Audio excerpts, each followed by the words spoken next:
And it absolutely varies from countries to country. We recommend that countries do granular resource tracking. UNAIDS suggests strongly to implement a NASA, National Aid Spending Assessment, but it can vary from country to country. Some countries may have a very low HIV prevalence, and they might have a very small funding in the country. In such countries, we do not necessarily suggest them to do a NASA. In such countries, we suggest to do the best possible granular resource tracking that's possible in the country. But in most countries, we recommend to do a NASA once every 2 or 3 years. And when they do that, they assess the previous 3 years of expenditures. So that is our recommendation.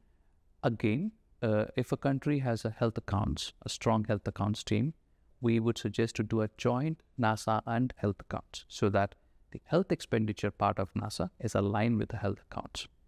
So that's in general. We would suggest 2 or 3 years, but in between, we suggest using a very simple approach to do midterm resource tracking in a country.